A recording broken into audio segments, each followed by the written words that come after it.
Welcome to the number 7 team in this deep dive series, bringing on the Utah Jazz. And the Jazz are such an interesting team. They were the number 1 seed in the cutthroat West last season, best record in the NBA. They have their legit superstar, guaranteed All-Star and All-NBA player year in, year out in Donovan Mitchell, who announced his presence. Then the team said, all right, fuck it, let's go get shooters and become a 3-point only team. Defense is optional because Rudy Gobert will clean up that mess. And their system works great in the regular season. They're one of the best, most efficient offenses, but not in the playoffs when the game becomes matchup based. And for years now, they've been dealing with tough playoff exits. The Jazz are the epitome of the difference between the regular season and the playoffs. The regular season is all about efficiency, night in, night out. What modus of operation can create the highest points per possession? What do the analytics say to produce the highest statistical output? The playoffs? Matchups. Teams make adjustments, drive you off the 3-point line, defend the paint, and the once inefficient mid-range jumper becomes oh so valuable. Every possession matters, every game matters, every single point matters. One small play can be the difference between winning and losing. You throw the analytics out the window. But last season was a huge disappointment. There are a few twinges of what if. What if Donovan Mitchell wasn't playing on a bad ankle that clearly hampered him? What if Mike Conley was healthy? What if Santa Claus was real?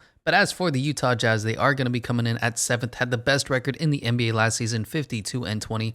First in the Western Conference and first at the end of the regular season 2020 power rankings. They were just a really incredible team in the regular season, and they looked unstoppable with and without Donovan Mitchell on the court. And this offseason, they made a lot of big little moves, if that makes sense. They brought in Jared Butler. Now, he did have a heart condition red flag, was held out the pre-draft process, and couldn't play in the NBA until he was cleared by a panel of 3 physicians on a fitness to play panel or whatever. It doesn't sound good. Whatever happens, happens. But he's a really good player and was great value at the 40th overall pick. Eric Pascal they brought in for basically nothing. Hassan Whiteside came in on a minimum deal, and Rudy Gay came in on the mid-level exception. They did lose Gorgeous Niang.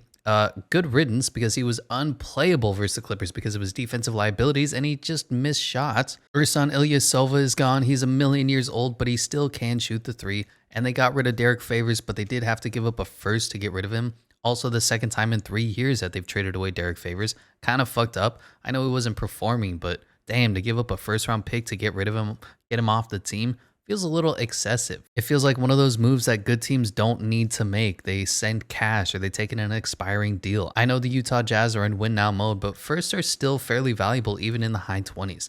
But let's talk about this point guard ranking where they're going to come in at 16th, and this is just another year of no point guard depth. This is always an issue in Utah. Donovan Mitchell, Mike Conley, Joe Ingles, Jordan Clarkson, and now Jared Butler can all handle the ball and handle those ball handling duties. But it's still a lingering issue. What happens if Mike Conley goes off the floor? Who's going to facilitate the second unit's offense at a high level? Maybe start Donovan Mitchell at the 1 and let Mike come off the bench. That'll give less chance of an injury and responsibility to Michael Conley. They can bring in another wing player. Donovan Mitchell can run the point.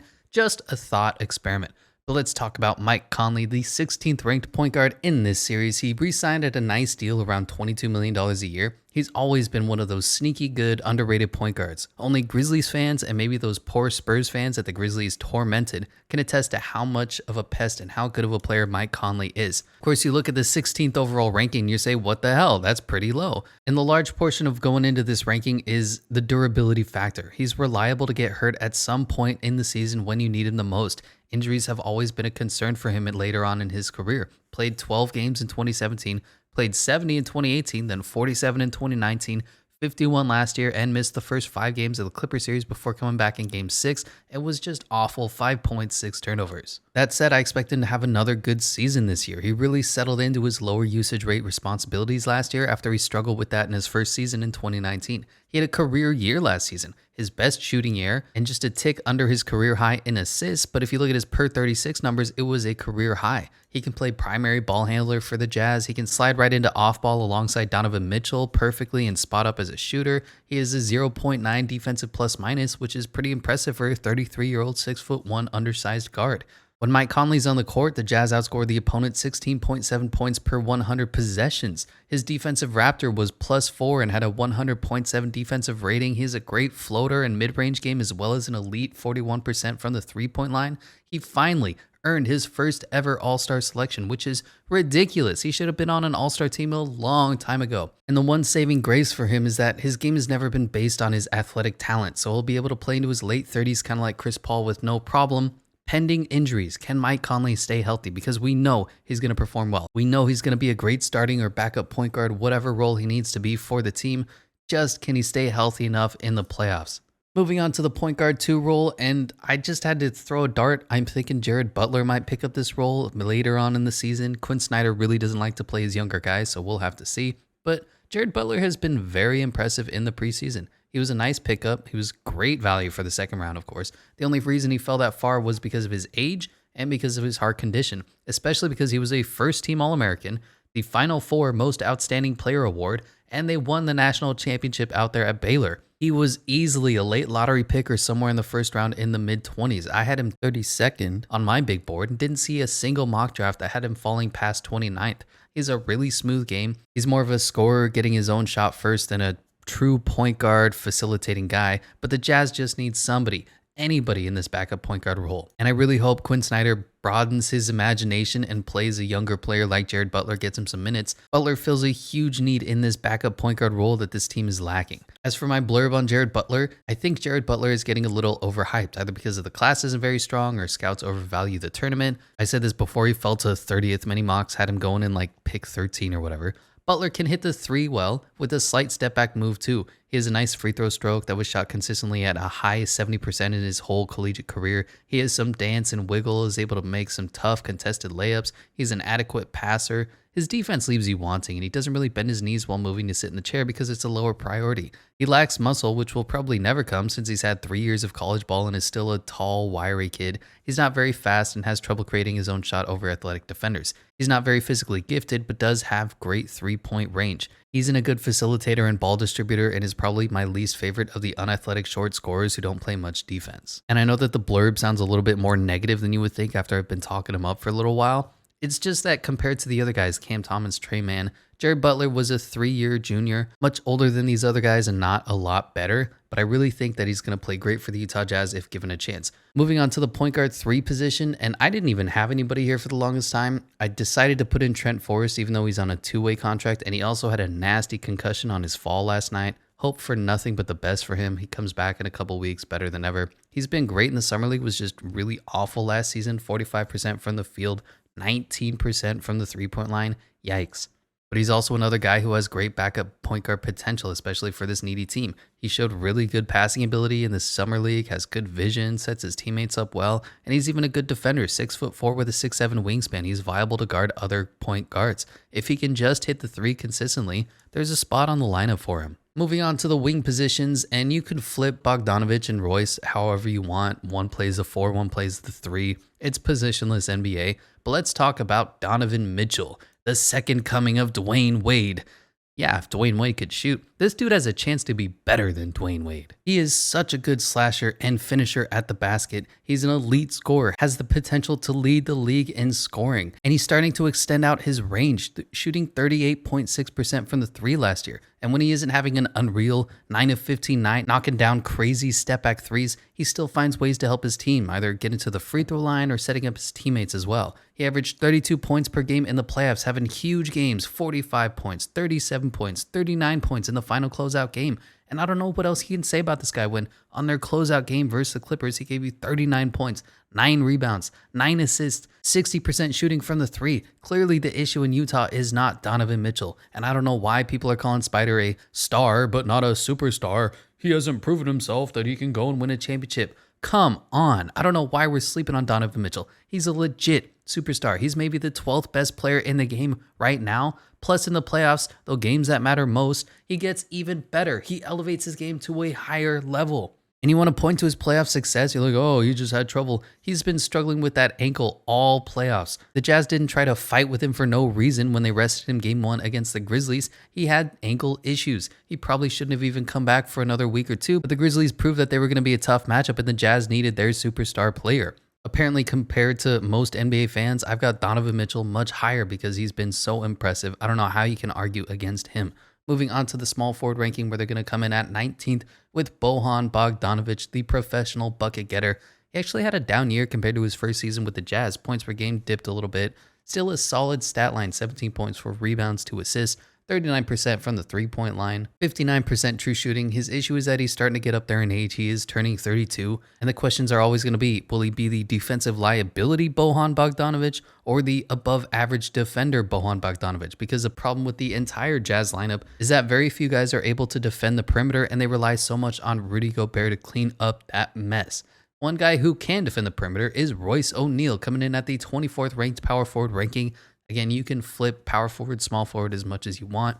Royce is such an effort, energy guy, great teammate. He's just inconsistent. His game is inconsistent. His scoring is inconsistent. Hell, even his rebounding is inconsistent. But he is their best wing defender. Again, that's not saying a lot. Their others are Bojan Bogdanovic, Joe Ingles, and the minivan formerly known as Georges Niang last year. But he has great active hands, very pesky whenever people are driving into the paint.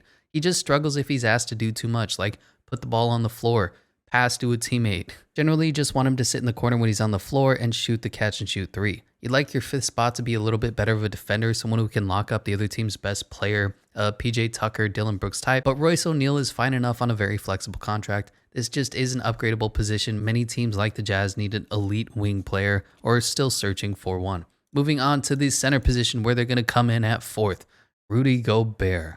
All right, let's talk about Rudy. He is the best rebounder in the game. He's one of the best defensive bigs, probably the best. I won't say best defensive player in the NBA because that's a really tough metric. How can you ask Rudy Gobert to defend the perimeter? How can you ask Marcus Smart to defend the post? It's like saying fish are stupid because they can't climb trees. The metrics just don't match each other. You can argue any number of players, Ben Simmons, Giannis Antetokounmpo, Bam Adebayo, Joel Embiid, Draymond Green. They all have varying strengths and weaknesses. But Rudy had one of the best defensive seasons in history. He's in the discussion for one of the best defenders in history. But Rudy is a great role man. He's one of the best screen setters in the NBA for whatever that's worth. Had a 101 defensive rating.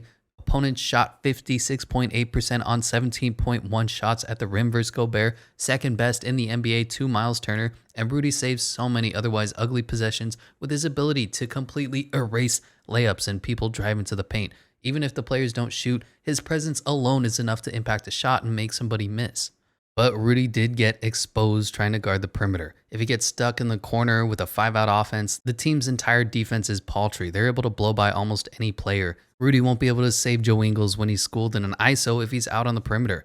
Rudy can't play in the post. He has literally no game there. It's awful. And the Jazz just aren't going to figure out how to win a championship if Rudy Gobert can't figure out what to do when they're guarding him with somebody who's a foot shorter than he is. Be it in the paint, be it rolling to the rim, whatever. If somebody is so short, 6'5", Rudy needs to be able to take advantage of that. Of course, I'm the guy who said Giannis couldn't win a championship until he learns how to shoot, so I guess I'm a fucking idiot. But I really think this is going to be the fall of Rudy Gobert. I expect him at some point to get traded to a team that won't be able to use him to his fullest potential, and he'll go out into the night like a Hassan Whiteside. Maybe if he can hit those PJ Tucker corner threes that they always show him practicing on tape and in the YouTube channels or whatever, there just needs to be something added to Rudy Gobert's offensive game. He's such a black hole, they're unable to do a single thing. I think Rudy should start out every possession, be the roll man at the top of the three, roll hard to the paint. If they get a dunk or an alley-oop or a good shot, great. Then he goes over to the corner, sets an off-ball screen for Bogdanovic, and then posts up in the corner waiting for a catch-and-shoot three every single possession. There's very few players who could approximate what Rudy Gobert gives to you defensively,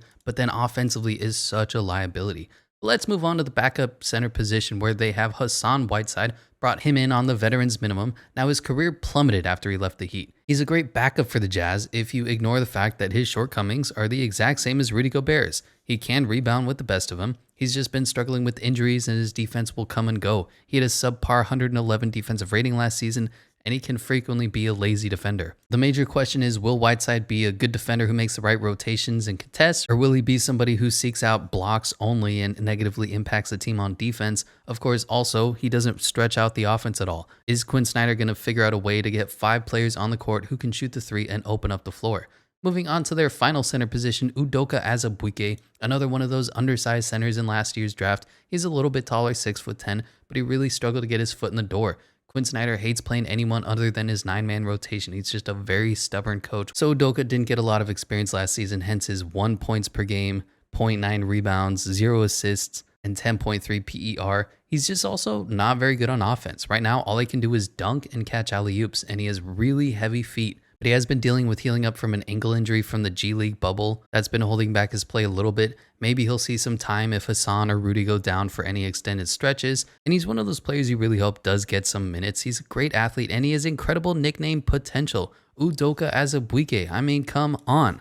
But let's talk about this bench where they're going to come in at 8th. Mr. Jordan Clarkson, Mr. Sixth Man of the Year, really found a home in Utah as a sharpshooter off the bench. He'll catch and shoot. He'll shoot off the dribble. He'll razzle and dazzle with his handle. He'll shoot falling sideways while a guy is running into him, and he'll probably make it about 30% of the time.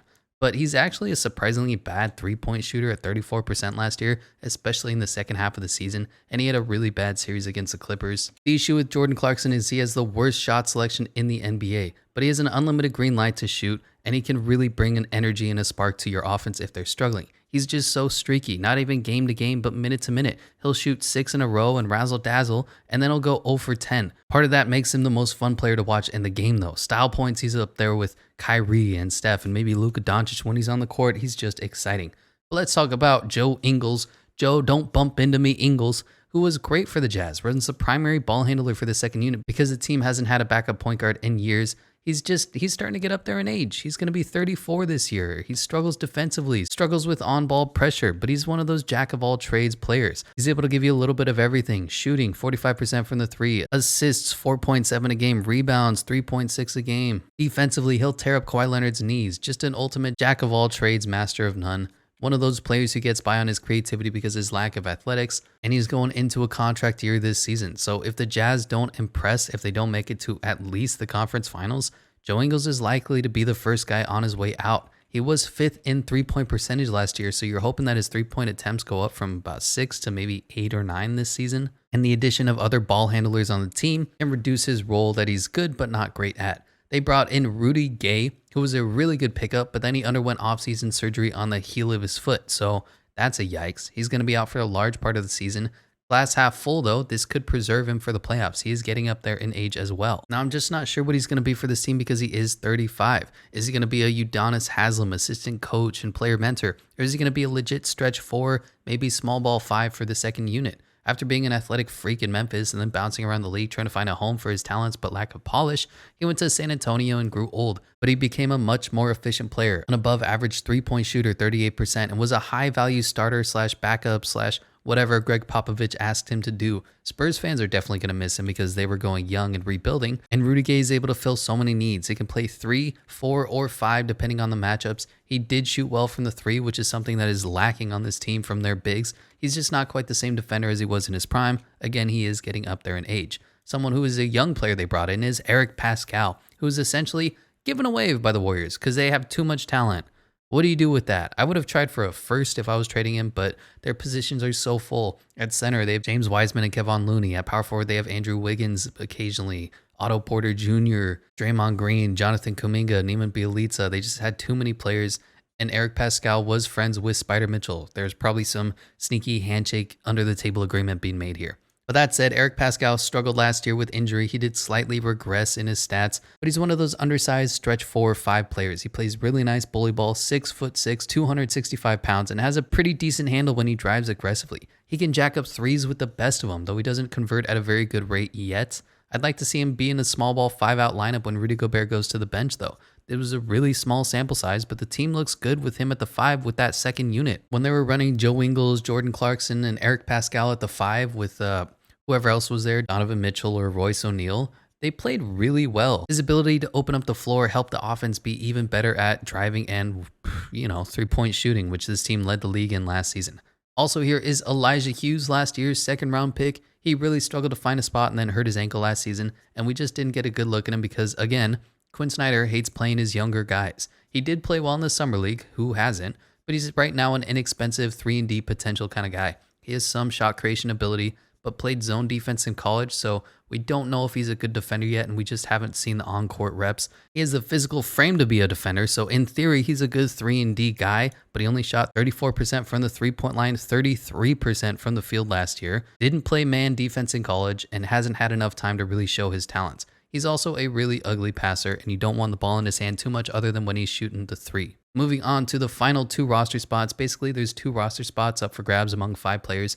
Mie Oni, his contract is not guaranteed. Then Malik Fitz, Derek Alston Jr., Marquez Bolden, and Maceo Teague. As for Mie Oni, he's one of those players who's a really bad shooter but a pretty good defender. Supposedly, he's hustling out there and provides great energy. I just haven't seen it. He played okay in the Olympics. He's just such a bad shooter that it's hard to find minutes on the court for him when he's missing every single open shot. If the NBA thing doesn't work out for him though, he can be a rapper. Malik Fitz is here. Again, haven't seen a whole lot because Quinn Snyder doesn't play his rookies. He was a good shooter in college and has stretch 4 potential with his size and frame at 6'8". He just played 11 minutes last year. So I don't know.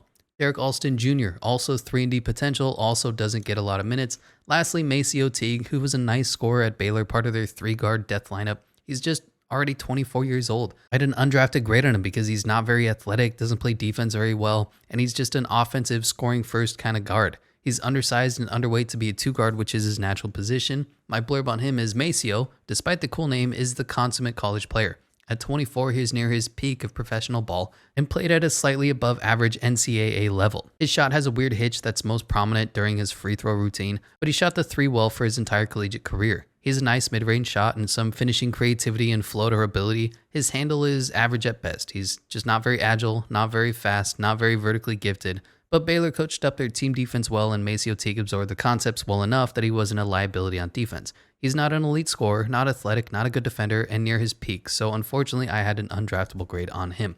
Moving on to this front office ranking where they're going to come in at 6, head coach Quinn Snyder. I was such a big fan of him last year, had him as my regular season coach of the year. My rationale was this: the coach of the year award should go to the best coach who had the biggest impact on his team in the regular season. You can look at Tom Thibodeau, maybe Nate McMillan. They join the team and the team has an immediate turnaround from trash to high caliber playoff team. But from wire to wire, with and without their superstar Donovan Mitchell, the Utah Jazz swooped into the first seed in the West, was higher than the Lakers, Nuggets, Clippers, Suns, whomever, and everybody else was looking up at them for the entire season. If that doesn't earn some coach of the year respect, I don't know what will. Too bad Utah isn't a big market team and that's who they give the awards to. But as big of a fan of Quinn as I am, he got outworked by Ty Lue and could not or did not make any adjustments. He kept the same rotations, kept bringing in the unplayable Gorgeous Niang, kept bringing out Rudy Gobert even though he was getting exploited, didn't try the guys like Trent Forrest or Son Ilyasova, didn't try to do anything creative while they were losing 4 in a row. He didn't try a small ball 5-out lineup to match what the Clippers were doing, and there's always drama with the Jazz regarding Rudy Gobert, regarding COVID, regarding Donovan Mitchell's ankle, holding out Donovan in game 1. Now he's unhappy and is he going to ask for a trade? It's just always rocky for the Jazz year in and year out, the same drama. And unfortunately, the starts of this season looks like everything is still going to be the same. The second best player on their team will still be the offensive black hole known as Rudy Gobert. Quinn Snyder will play his strict 9-man rotation. They won't embrace a switch everything defense. They won't play 5-out. They'll shoot 97 threes a game, and they'll lose in the second round in heartbreaking fashion. That said, I do like what the GM has done here, Justin Zanuck. He's put together a pretty good roster and made a lot of little big moves to create some flexibility for this roster if Quinn Snyder is able to employ it. Lastly, the new ownership group led by Ryan Smith and Dwayne Wade. I didn't know Dwayne Wade spells his name like that. That's fucking weird. But we'll see how deep into the luxury tax this team is willing to go. Already they gave up a first-round pick so they didn't have to pay Derek Favors, so I'm kind of a question mark. Moving on to the season projections where they're projected to win 52.5 games. Championship odds are 18-1, and season results are probably the same as it is every year. First, second, or third seed in the West, and a heartbreaking second-round exit. I think at this point we've proven that the Rudy Gobert experience just doesn't work in the playoffs. They were a huge disappointment in the bubble, and then the Jazz said, hey, we weren't fully healthy and the bubble is whack. Let's run it back. They go up 2-0 on the Clippers, knock out Kawhi Leonard with a Tyson Fury-esque bump, and then they lose 4 in a row and get completely exposed. Of course, they did have a few injuries. Who didn't this year? So they're going to say, let's run it back again. This team will live and die by the 3. This team will live and die by Rudy Gobert. They're going to make it to the playoffs. They're going to disappoint. I think this is really a make or break year for the Jazz as presently constructed. They can't keep getting whooped in the first or second rounds and expecting Donovan Mitchell to be okay with it.